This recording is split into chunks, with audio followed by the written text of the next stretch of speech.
Cuando Laura Santos, 28 años, se acomodó sola en la mesa del restaurante más exclusivo de Valencia en plena Nochebuena, su cita a ciegas jamás se presentó.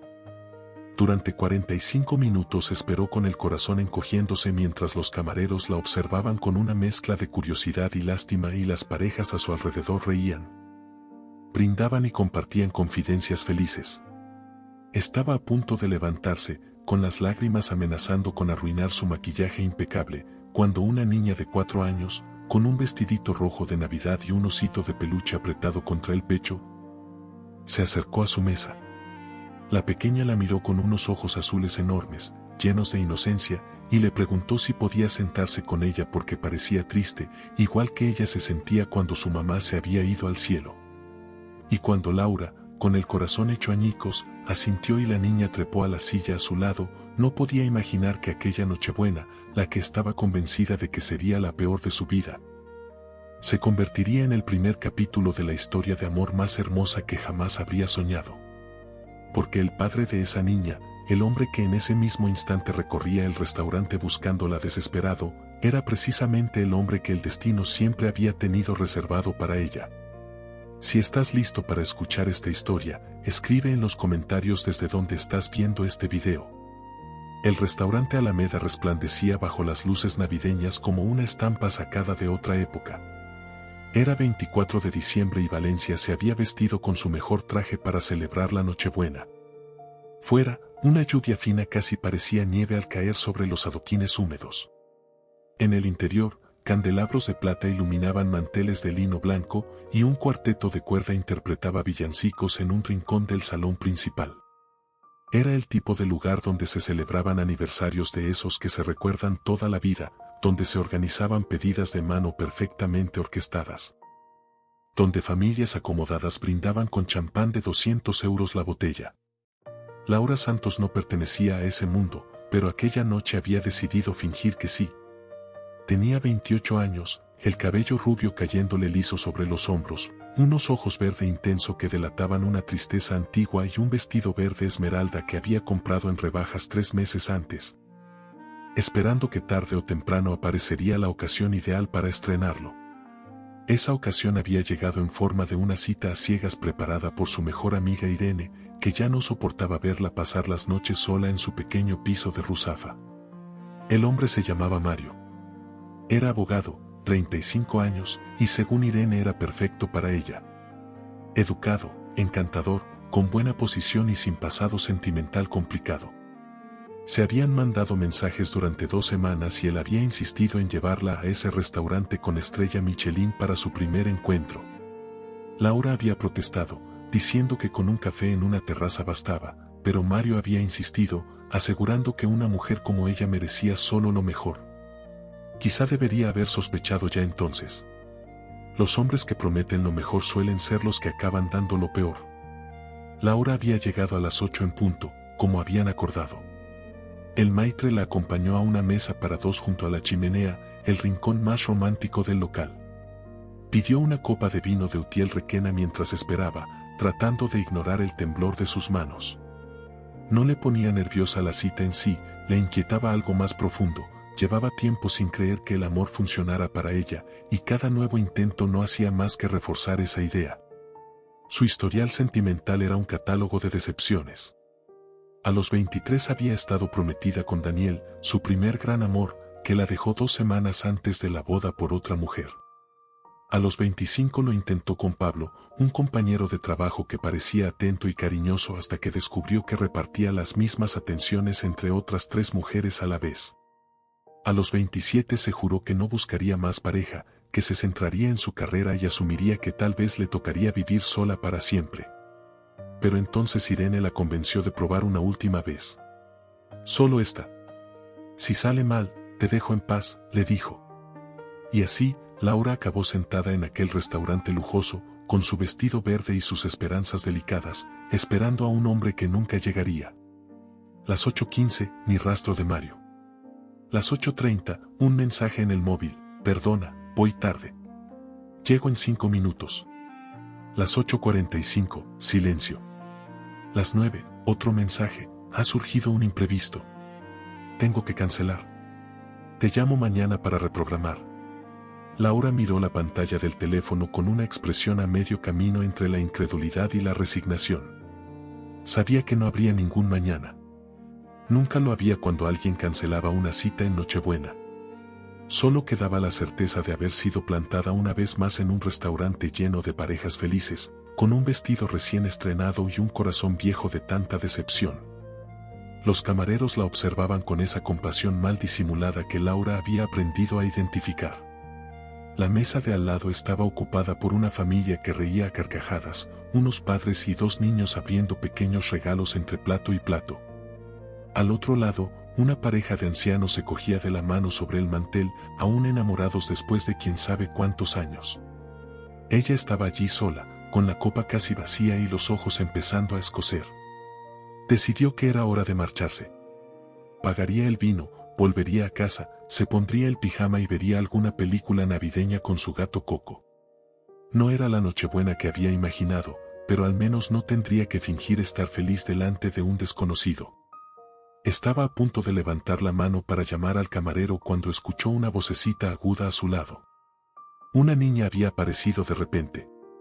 Tendría unos 4 años, el pelo rubio recogido en 2 coletas, un vestidito rojo de terciopelo con cuello blanco típico de Navidad y abrazaba un osito marrón con un lazo rojo al cuello.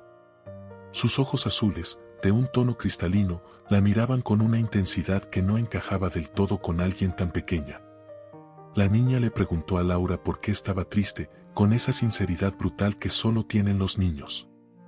Laura intentó sonreír y respondió que no estaba triste, solo cansada, pero la pequeña negó con la cabeza, insistiendo en que su mamá también decía eso cuando estaba triste antes de marcharse al cielo.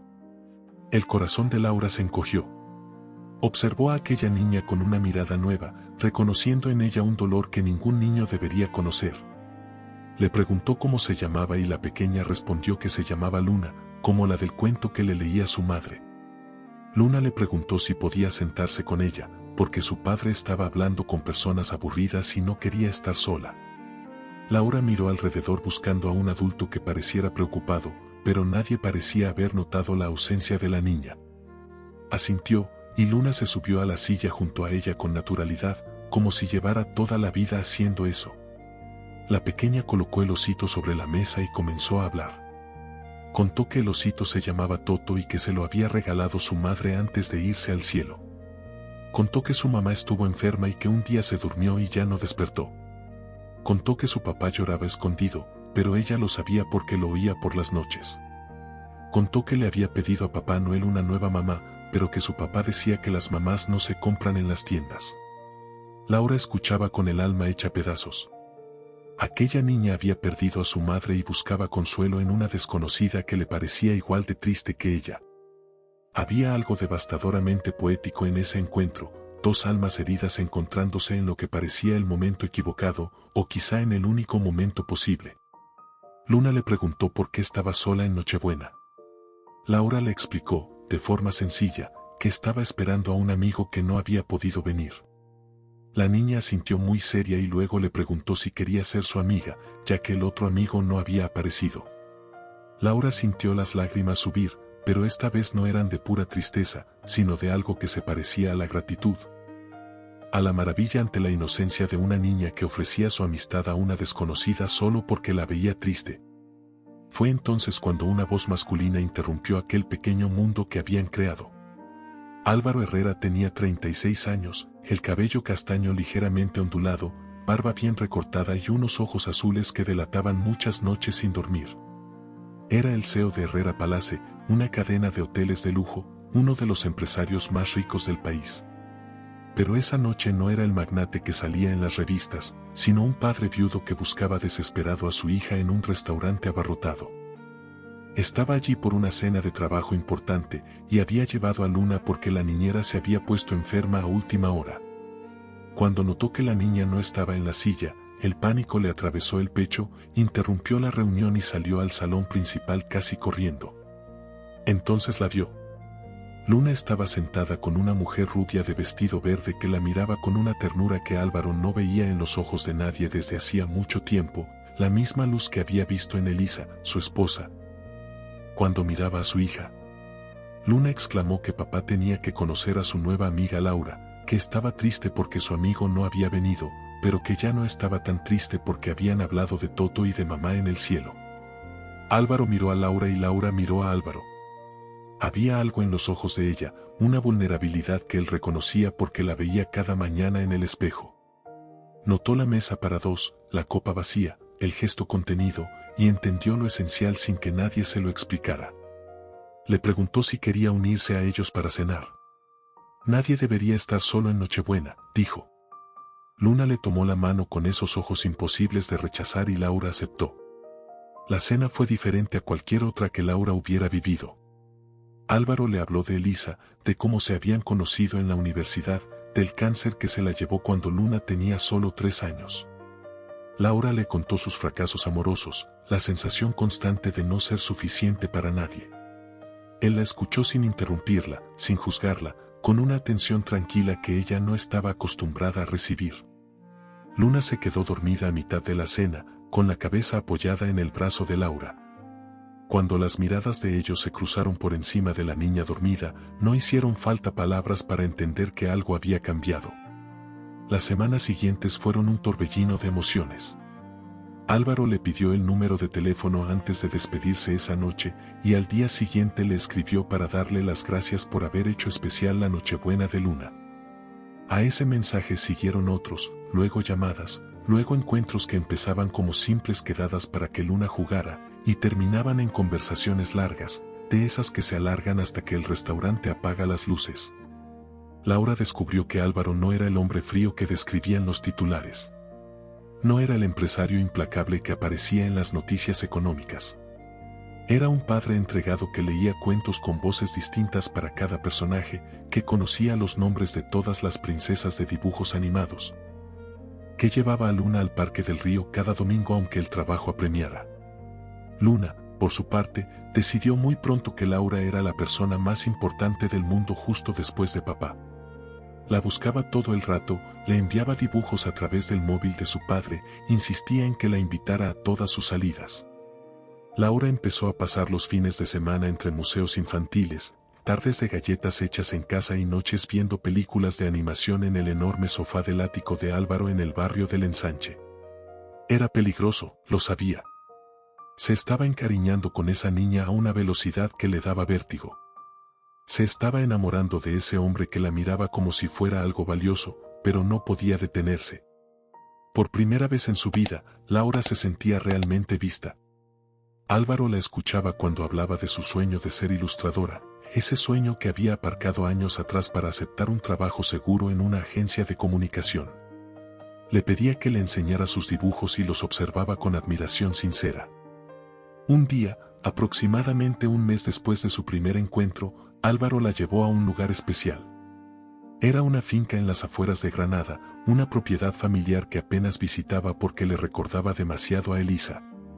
Le confesó que allí se habían casado, que allí pasaron la luna de miel, que allí llevaron a Luna por primera vez cuando era apenas un bebé de 3 meses. Laura le preguntó por qué la había llevado precisamente allí, y Álvaro respondió con una honestidad que casi le cortó la respiración. Quería compartir con ella esa parte suya que normalmente mantenía escondida. Esa noche, en la terraza de la finca, con las luces de Granada brillando a lo lejos, se besaron por primera vez. No fue un beso arrollador ni precipitado, fue suave, casi tímido, el beso de 2 personas que tienen miedo de volver a esperar, pero que ya no quieren renunciar a hacerlo. Álvaro le dijo que no quería apresurar nada. Que sabía que ella llevaba muchas decepciones a cuestas, que él aún tenía heridas abiertas, que estaba Luna, a la que había que proteger. Quería hacer las cosas bien, sin prisas.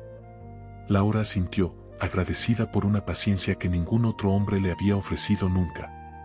La primera grieta en esa felicidad llegó con forma de Mónica Ledesma, la mejor amiga de Elisa desde la infancia. Tras la muerte de esta, se había autoproclamado, al menos en su propia cabeza, la candidata perfecta para ocupar el lugar de nueva señora Herrera. Durante 2 años había rondado a Álvaro con una paciencia calculada, esperando que el tiempo curara su duelo y él mirara alrededor, hacia ella. Entonces apareció Laura. Mónica la vio por primera vez en la fiesta de cumpleaños de Luna. Una mujer sencilla, sin joyas llamativas ni apellido de abolengo. Pero la niña corría hacia ella como si fuera la persona más importante del salón. En ese instante, Mónica decidió que Laura debía desaparecer. Empezó con comentarios envenenados disfrazados de preocupación, insinuando que Laura quizá estaba más interesada en la situación económica de Álvaro que en él. Después investigó su pasado y se enteró del plantón de Daniel, de la boda cancelada. Reunió cada detalle como si fueran armas. La ocasión perfecta llegó durante una cena benéfica, el primer acto público al que Álvaro y Laura acudían juntos. Mónica se acercó durante el cóctel y comenzó a hablar con dulzura de lo maravillosa que era Elisa, de cómo ninguna mujer podría jamás ocupar su lugar. Luego mencionó a Daniel, el novio que huyó antes de la boda, y se preguntó en voz alta qué tendría Laura para que los hombres salieran corriendo. Laura sintió como la sangre se le escapaba del rostro. Aquellas palabras golpeaban exactamente donde más dolía. Salió al jardín casi huyendo, con las lágrimas arruinando el maquillaje que tanto le había costado perfeccionar. Álvaro la encontró 10 minutos después. No le exigió explicaciones. Le colocó la chaqueta sobre los hombros y esperó. Ella le contó lo ocurrido, la conversación con Mónica, su miedo a no ser suficiente, la duda persistente de que quizá él merecía a alguien mejor. Álvaro le sostuvo el rostro entre las manos. Le dijo que Mónica estaba celosa, que sus palabras eran puro veneno, pero sobre todo le recordó que Elisa había sido el gran amor de su vida, sí, pero que Elisa ya no estaba. Que su corazón tenía espacio para un amor nuevo, distinto, pero igual de profundo. Laura no tenía que parecerse a Elisa. Solo tenía que ser ella misma, porque era de ella de quien él se estaba enamorando. Regresaron a la fiesta de la mano. Álvaro se acercó a Mónica y, con calma, le dijo que si no era capaz de respetar a Laura, no podía seguir formando parte de sus vidas. Mónica comprendió entonces que había perdido. Pasaron más meses. Laura dejó la agencia y empezó a trabajar como ilustradora freelance. Álvaro aprendió a delegar y a dar prioridad a las personas que quería. Luna floreció. Reía más a menudo, hablaba de mamá en el cielo con serenidad y había dejado de pedir una nueva mamá a Papá Noel porque, como explicaba con la lógica aplastante de los niños, ya la tenía. Fue Luna quien hizo la pregunta que lo cambió todo. Una noche de noviembre, Laura estaba acostándola cuando la niña le agarró la mano. Le preguntó si quería ser su nueva mamá de verdad. Le explicó que sabía que su madre verdadera estaba en el cielo, pero que Laura la hacía sentir segura, que quería que se quedara siempre. Laura la abrazó con todo el amor del que era capaz. Le prometió que no se iría a ninguna parte, que estaría a su lado para cada cuento de buenas noches, para cada momento bueno y para los malos también. Cuando salió de la habitación, Álvaro la esperaba en el pasillo. Lo había escuchado todo. Se abrazaron en silencio, dos personas que habían dejado de creer en el amor y lo habían encontrado en el lugar más inesperado. Una semana después, en la finca de Granada, Álvaro se arrodilló al atardecer. Le dijo que un año antes era un hombre que había dejado de creer en el futuro. Luego había llegado ella y lo había cambiado todo. Abrió una pequeña caja con un anillo, un diamante rodeado de esmeraldas del mismo tono que el vestido que Laura llevaba aquella primera noche. Le preguntó si quería casarse con él y ser la madre de Luna, no para sustituir a Elisa, sino para sumar más amor. Luna saltaba a su alrededor, incapaz de contener la emoción. Laura dijo que sí entre lágrimas. La niña corrió hacia ella gritando que ahora era oficial, que Laura era su mamá para siempre. Un año exacto después de su primer encuentro, Laura volvió al restaurante Alameda, pero esta vez no estaba sola en una mesa. No esperaba a un hombre que no iba a presentarse. No contenía un llanto de decepción. Llevaba un vestido de novia sencillo y elegante, con pequeños detalles en verde que recordaban aquel primer vestido. Luna caminaba delante de ella esparciendo pétalos de rosa blanca, con un vestidito rojo de fiesta combinando con las flores que adornaban la sala. Álvaro la esperaba en un pequeño altar improvisado, con los ojos llenos de brillo y la sonrisa más amplia que ella le había visto nunca. Eligieron casarse en Nochebuena a propósito, para transformar un día que había sido sinónimo de tristeza en el más feliz de sus vidas. Los invitados eran pocos, solo las personas que realmente importaban. Irene, la amiga que había organizado aquel blind date fallido y que ahora se atribuía el mérito de haber sido, sin querer, el origen de esta historia. Los padres de Álvaro, que habían acogido a Laura como la hija que nunca tuvieron. Durante la ceremonia, Luna leyó un pequeño discurso que había preparado con ayuda de su abuela. Dijo que el año anterior le pidió a Papá Noel una nueva mamá y que Papá Noel fue muy listo, porque le mandó una muy guapa que sabía hacer trenzas y contar cuentos con voces divertidas. Dijo que su mamá en el cielo estaría contenta porque ahora papá ya no lloraba por las noches y ella tenía a alguien que la abrazaba siempre cuando tenía miedo. No quedó un solo ojo seco en la sala. Los votos que Laura y Álvaro intercambiaron no hablaron de riqueza o pobreza, salud o enfermedad. Hablaron de segundas oportunidades, de corazones recompuestos, de familias levantadas no solo por la sangre, sino por la decisión consciente de quererse. Hablaron de aquella noche un año atrás, cuando dos desconocidos heridos se encontraron gracias a una niña de 4 años con un osito entre los brazos. La celebración fue íntima y alegre. Bailaron, rieron, lloraron de felicidad. Luna se quedó dormida en brazos de Laura a mitad de la noche, igual que aquella primera vez. Laura la estrechó contra sí con la certeza de que esa niña era el regalo más grande que la vida le había hecho jamás. A medianoche, mientras las campanas anunciaban la llegada de la Navidad, Álvaro y Laura salieron a la terraza. Una especie de nevada ligera, una mezcla de frío, lluvia y magia, empezaba a cubrir Valencia como una promesa de nuevos comienzos. Álvaro le recordó que un año antes, a esa misma hora, ella lloraba sola en una mesa de restaurante. Laura asintió, recordando un dolor que ahora le parecía ajeno, perteneciente a otra vida. Él le dijo que desde ese instante había empezado todo, el camino que los había traído hasta allí, y que no cambiaría nada de esa historia, ni siquiera el sufrimiento, porque sin ese sufrimiento nunca se habrían encontrado. Meses después, Laura descubrió que estaba embarazada. La noticia fue celebrada con gritos de alegría por Luna, que por fin tendría el hermanito o hermanita que llevaba meses pidiendo, y con lágrimas silenciosas de Álvaro, que no creía posible sentirse aún más feliz. La bebé nació en septiembre y la llamaron Lía, porque llegó como una lucecita nueva en un cielo familiar que ya estaba lleno de estrellas. Luna insistió en ser la primera en cogerla en brazos después de los padres y la miró con la misma ternura enorme con la que había mirado a Laura aquella primera noche. En la habitación de la niña, junto a la cuna de Lía, había una foto enmarcada que mostraba a una mujer de cabello oscuro y ojos azules como los de Luna, sonriendo a algo fuera de plano. Era Elisa, la primera mamá, la que le había dado la vida y el primer amor. Laura quiso que esa foto estuviera allí para que Lía creciera sabiendo que su familia tenía raíces profundas y muchas historias entrelazadas. Porque el amor no es un juego de suma cero, comprendió Laura. El cariño por Elisa no restaba amor por ella, igual que el amor por Lía no reducía el que sentían por Luna. El corazón humano tiene una capacidad inmensa de ensancharse, de acoger, de curarse. Y el suyo, aquel corazón que creía roto sin remedio aquella Nochebuena de 2 años antes, estaba ahora más lleno de lo que jamás habría imaginado.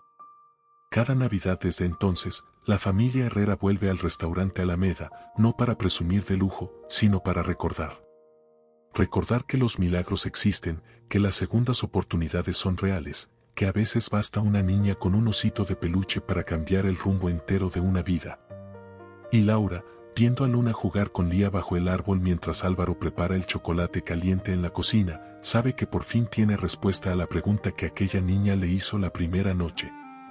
Sí, quería ser su nueva mamá. Y lo fue, de la forma más hermosa que nunca habría siquiera soñado. Si esta historia te ha hecho creer que el amor verdadero todavía existe, deja un pequeño corazón aquí abajo para que yo lo sepa. Y si de verdad quieres apoyar relatos como este, que hablan de personas con emociones reales en un mundo que a veces olvida lo importante, puedes dejar un 1000 gracias de corazón a través de la función Super Thanks aquí debajo. Cada gesto suma, igual que el de Luna cuando se sentó junto a una desconocida triste en Nochebuena. Porque tú has decidido quedarte hasta el final, y eso te hace tan especial como los protagonistas de esta historia.